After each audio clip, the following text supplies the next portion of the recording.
नमस्कार दोस्तों, bank Nifty weekly analysis video में आपका स्वागत है। देखो, हम आपको पता है भाई, हर वीक जो वीडियो बनाता हूं मैं वीकली एनालिसिस की, उसमें weekly time frame then daily time frame दोनों पे प्राइस एक्शन क्या कहता है, मेन ट्रेंड क्या है और किस तरह से नेक्स्ट वीक में बैंक निफ्टी की मूवमेंट रह सकती है और हमें अपना ट्रेड ट्रेड जो हो वो कैसे प्लान करना चाहिए, एक एक चीज डिस्कस करूंगा। वीडियो को अच्छे से समझा करो, अच्छे से देखा करो। चलो वीडियो स्टार्ट करते हैं। देखो भाई, लास्ट वीक की ये कैंडल थी, तो लास्ट वीक की कैंडल थी तो बिल्कुल टोटली जो था ना, यहां तक जो बैंक निफ्टी का जो ट्रेंड था और वो बिल्कुल नेगेटिव था और मार्केट टोटली सेलर्स के कंट्रोल में थी। हमने डिस्कस क्या किया था कि भाई नेक्स्ट स्पॉट जो है वो ये है। देखो, नेक्स्ट स्पॉट जो यहां से जो ये जो स्विंग बना था, ये स्पॉट थी। बैंक निफ्टी ने इस वीक क्या किया है, इसी को स्पॉट मान के लेके, इसको रेस्पेक्ट करके और एक हैमर कैंडल बनाई है। वीकली में हैमर कैंडल बनना ये काफी इफेक्टिव है, और कहां पे बनी है वो इंपॉर्टेंट होती है कोई भी कैंडल स्टिक।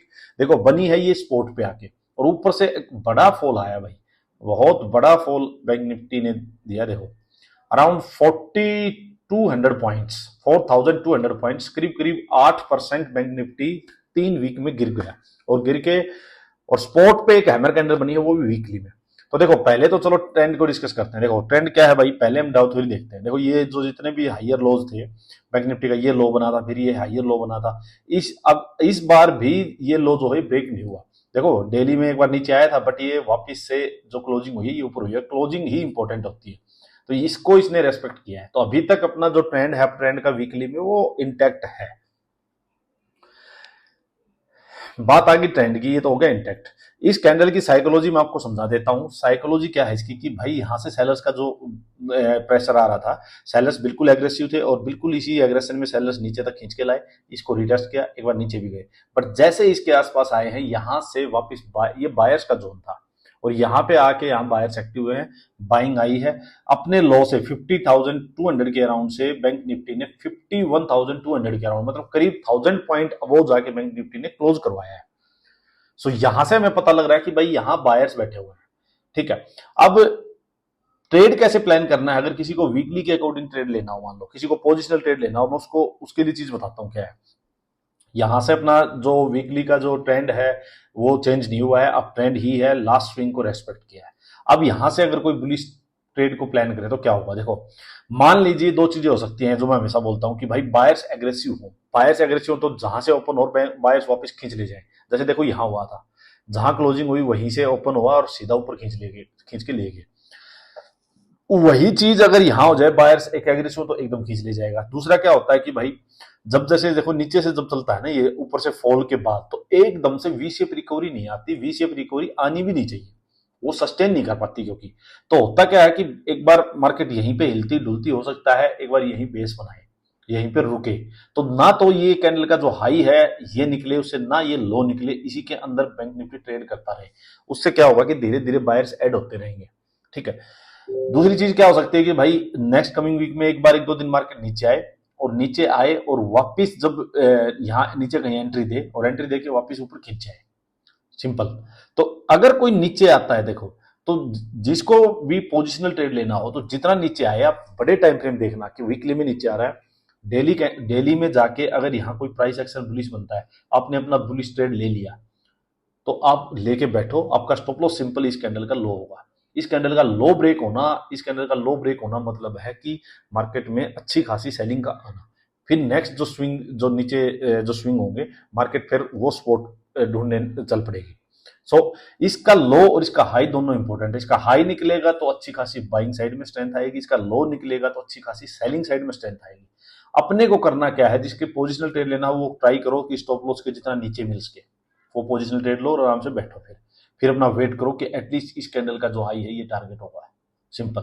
ठीक है, नीचे अगर एंट्री देने नहीं आता मान लो, तो आपका सिंपल क्या है कि भाई, डेली में जाओ, छोटे टाइम फ्रेम में आप अपनी एंट्री बनाओ और अपना स्टॉप लॉस भी फिर छोटे टाइम फ्रेम में ही ढूंढो। ये नहीं कि आप एंट्री तो यहाँ टॉप पे ले लोगे, स्टॉप लॉस इसको मानोगे, इतना बड़ा स्टॉप लॉस गलत हो जाएगा भाई।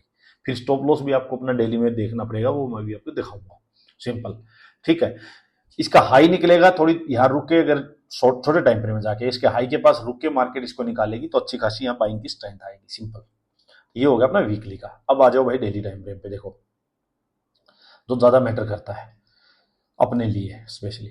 देखो, ये जो लास्ट वेपन है भाई, ये देखो, ये लो था, इसी को एग्जैक्टली इसी को इसने रेस्पेक्ट किया है और पूरा वीक यहीं पे ट्रेड करता रहा है। ये जो कैंडल है, ये होगी मदर कैंडल। इसको मदर कैंडल क्यों बोलता हूँ मैं, क्योंकि इसके अंदर ही ट्रेड चल रहा है अभी, तो मतलब ये इंपॉर्टेंट कैंडल है। अब इसका हाई निकलेगा तो यहां स्ट्रेंथ बाइंग साइड में अच्छी खासी आएगी। और सबसे अच्छी बात क्या हो रही है कि ये सीधा यहाँ वी शेप रिकवरी नहीं हुई, अदरवाइज ये ऊपर जाते ही फिर बुरे से गिरता धड़ाम से। अच्छी बात है कि ये यहाँ रुक के फिर अपसाइड जाए, बहुत बढ़िया चीज ये होगी। अब देखो दो चीजें हैं डेली में, क्या है डेली में, ठीक है इसने इस लो को रेस्पेक्ट किया है तो ट्रेंड यहाँ भी दिक्कत नहीं है, ओके ट्रेंड। यहां से अब हम दो चीजें करेंगे, इसका हाई मार्क कर लिया, इसका लो हमें पता ही है, सिंपल, ठीक है।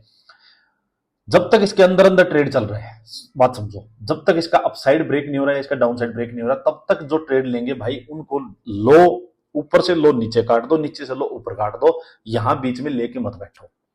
साइकोलॉजी समझो क्यों, क्योंकि यहां ना बायर्स की मार्केट है ना सेलर्स की मार्केट है, तो आप इसको कैरी फॉरवर्ड ओवरनाइट पोजीशन मत लेके जाओ। यहां हो सकता है एक दिन मार्केट आप खुले, एक दिन मार्केट डाउन खुले, उसमें आप फंस जाओगे फालतू में। सिंपल बात, जब तक डायरेक्शन की क्लैरिटी ना हो, कभी भी ये मत सोचो कि बहुत बड़ा फॉल आ लिया तो अब थोड़े और इतना तो क्या गिरेगा, तो ऊपर ही जाएगा, ये सोच कभी मत रखो। कुछ नहीं पता मार्केट कितना और नीचे गिर जाए। आप अपना दोनों साइड का माइंड सेट रखो, सिंपल। आपको यहाँ क्लियरिटी नहीं है, यहाँ ना बायर्स के पास स्ट्रेंथ है ना सेलर्स के पास स्ट्रेंथ है, सिंपल सी बात है। अपने को करना क्या है कि भाई अपसाइड का ट्रेड लेंगे तो कब लेंगे और डाउन साइड का ट्रेड लेंगे तो कब लेंगे। अब बात आती है अपसाइड के ट्रेड की। पहले देखो ये जो पूरी रेंज बनी हुई है भाई 51,500 से लेकर 51,750 वाली, इस पूरी रेंज में मार्केट इसके पास जाके होल्ड करेगी, रेंज बनाएगी 15 मिनट में, और इसका 15 मिनट में ब्रेकआउट होगा, तब हम बाइंग साइड में ट्रेड लेंगे। और अगर वो मान लीजिए जिस दिन इसका ब्रेकआउट हुआ और एक कैंडल इसके ऊपर ब्रेकआउट कर दिया उस कैंडल ने, देखो जैसे यहां हुआ था, ये 1 2 3 4 दिन की ये जो रेंज बनी थी इसके ऊपर ब्रेकआउट हो गया था। अब डायरेक्शन मिल गई अपने को, अब अपने को पता लग गया कि भाई बुलिश साइड की मार्केट है, डायरेक्शन मिल गई, अब आप अपने ट्रेड को कैरी फॉरवर्ड लेके जा सकते हो। सिंपल सा व्यू है, लेकिन यहां आपके पास कोई डायरेक्शन नहीं है। तो अब करना क्या है, देखो लेवल मैंने आपको समझा दिया, ये लेवल इंपॉर्टेंट है। हर दिन की कैंडल का हाई और लो मार्क कर लो भाई, जब तक ये ऐसी साइडवेज मार्केट है हाई और लो मार्क करो। हाई के पास से रेंज बने, डाउन साइड ब्रेक हो नीचे का ट्रेड लो, अप साइड ब्रेक हो तो अप साइड का ट्रेड लो। लो मार्क कर लो, लो के पास मार्केट आके रेंज बने, रेंज का अप साइड ब्रेक करे, डाउन साइड ब्रेक करे, वैसा ही ट्रेड लो। अंदर वाले ट्रेड में करना क्या, ऊपर से लो उसको नीचे, जहां स्पोर्ट 200-250 पॉइंट के बाद स्पोर्ट आ जाती है, वहां ब्रेक, वहां पे एग्जिट कर दो। नीचे से ट्रेड लो, ऊपर जहां भी रेजिस्टेंस आए एग्जिट कर दो।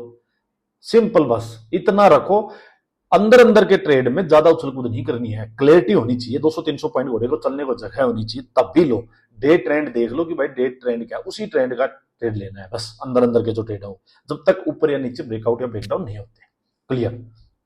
नीचे में क्या है भाई, ऊपर का तो मैंने बता दिया आपको कि अगर डे हाई के पास रुके मार्केट, रुक के इसका ब्रेकआउट करेगी, तब भी आप जाके अपसाइड का ट्रेड लोगे। डाउन साइड में भाई सिंपल 1 और 2 दिन हो गया 51,000 को होल्ड करते हुए मार्केट को, 51,000 का लेवल इंपॉर्टेंट हो गया।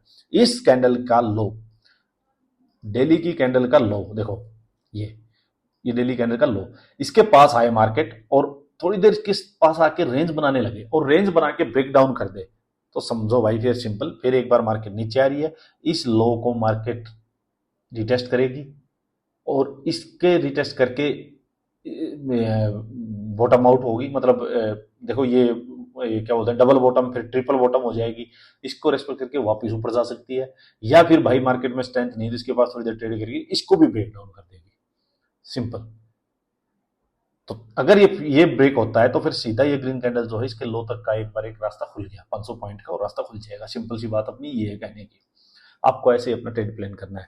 फिर बात आती है बड़े गैप अप या गैप डाउन की। मान लीजिए सपोज करो कि मार्केट यहाँ से सीधा गैप अप इसके ऊपर हो जाए, बड़ा गैप अप हो जाए इसके नियर बाई, तो भाई जंप नहीं करेंगे, सीधी बात है। जहां तक घोड़े को यहाँ रुक के चलना था वो सीधा ही पहुंच जाएगा, तो घोड़ा भी थक जाएगा। फिर आप अपना थोड़ा सा रेस्ट करो, शांति से उसको रेस्ट करने दो। यहाँ या तो प्रॉफिट बुकिंग होकर वापिस नीचे आएगा वो, फिर जहां स्टेबल हो वो स्पोर्ट के पास, वहां देखो। या फिर भाई ज्यादा ही स्ट्रेंथ है बायर्स में कि गैप अप के बाद भी वो ऊपर ही जाना चाह रहे हैं, भाई बहुत जबरदस्त स्ट्रेंथ है, मान लीजिए जबरदस्त बाइंग हो गई, तो भाई यहाँ पे इसको होल्ड करे, पहले इसके पास ट्रेड करता रहे करता रहे करता रहे करता रहे। जो सेलर्स यहाँ बैठे हुए अपना स्टॉप लॉस लगा के, उनको ऑर्डर हो, वो निकल के भागेंगे तभी तो ऊपर जाएगा, उनके स्टॉप लॉस हिट होंगे। तो यहाँ होल्ड करे, होल्ड करके ब्रेकआउट करे, तब भी हम वापस ट्रेड में घुसेंगे, सीधा नहीं घुसेंगे। सेम चीज सेलिंग की भाई, मान लीजिए मार्केट सीधा ही यहाँ इसके आसपास, इसी के लो के आसपास यहाँ ऊपर हो जाए, तो यहाँ कोई भी नहीं है क्लियरिटी भाई अप साइड के डाउन साइड की, यहाँ मार्केट को बताने दो। यहाँ पे रेंज बनने लगे, होल्ड हो के बायर्स जीतेंगे या सेलर्स जीतेंगे, आप उसी के साथ जाओ बस। आप अपनी ओर से चौधरी मत बनो, अपनी ओर से बैंक निफ्टी की डायरेक्शन को बताने मत जाओ कि यहाँ से अप जाएगा डाउन जाएगा। बताने दो, बड़े प्लेयर्स को एंट्री करने दो, उनको डायरेक्शन देने दो, उसकी देख के कॉपी करके आप बहती गंगा में थोड़ा सा हाथ धो लो बस। रिटेल ट्रेडर्स का इतना ही फर्ज बनता है, ना हमसे मार्केट मूव होती, ना हम इस मार्केट को मूव कर सकते, ठीक है। अपना इतना है कि भाई अपने को दिखे चार्ट पे बन के बड़े प्लेयर्स ने क्या किया, हम उसके पीछे पीछे चलेंगे बस। बहती गंगा में थोड़ा सा हमें हाथ धोना है बस, सिंपल बात इतनी है। सारी चीज की क्लैरिटी हो चुकी है भाई, नीचे का अपसाइड का और गैप अप का गैप डाउन का। कोई और चीज ऐसी बताने की है नहीं, 15 मिनट में भी चीजें आपको दिखा देता हूँ। इंपॉर्टेंट लेवल देखो, ये पूरा 51,000 का लेवल जो ही इंपॉर्टेंट है। यहाँ पे अगर टाइम पास करके मार्केट मान लीजिए यहीं ओपन हो जाती है और यहीं इस पूरी रेंज में मार्केट टाइम स्पेंड करके ब्रेक डाउन करती है, तो नीचे का ट्रेड है। यहीं पे रेंज बना के और अपसाइड ब्रेक करेगी तो अपसाइड का ट्रेड लेंगे। ये जो लो हर देखो, ये लो था ना हाई था, लोअर आई है, तो जो भी लोअर आई के पास इसके पास जाएगी हाई के पास, वहां से फिर प्रेशर आएगा मार्केट पे, वहां पर अपना एग्जिट कर लो सिंपल बस। ऐसे ही भाई नीचे है, अगर मार्केट नीचे आ गई इसके आसपास तो ये बायर्स का जोन है, यहाँ फिर से रेंज बनने दो, अपसाइड डाउन साइड जैसे ब्रेक करे वैसे ही ट्रेड लेंगे, बिल्कुल सिंपल, ठीक है। ओवरऑल मार्केट ठीक लग रही है, कोई दिक्कत नहीं लग रही है, अच्छी खासी रिकवरी आनी भी चाहिए। चलो आज के लिए, इस वीक के लिए थैंक यू।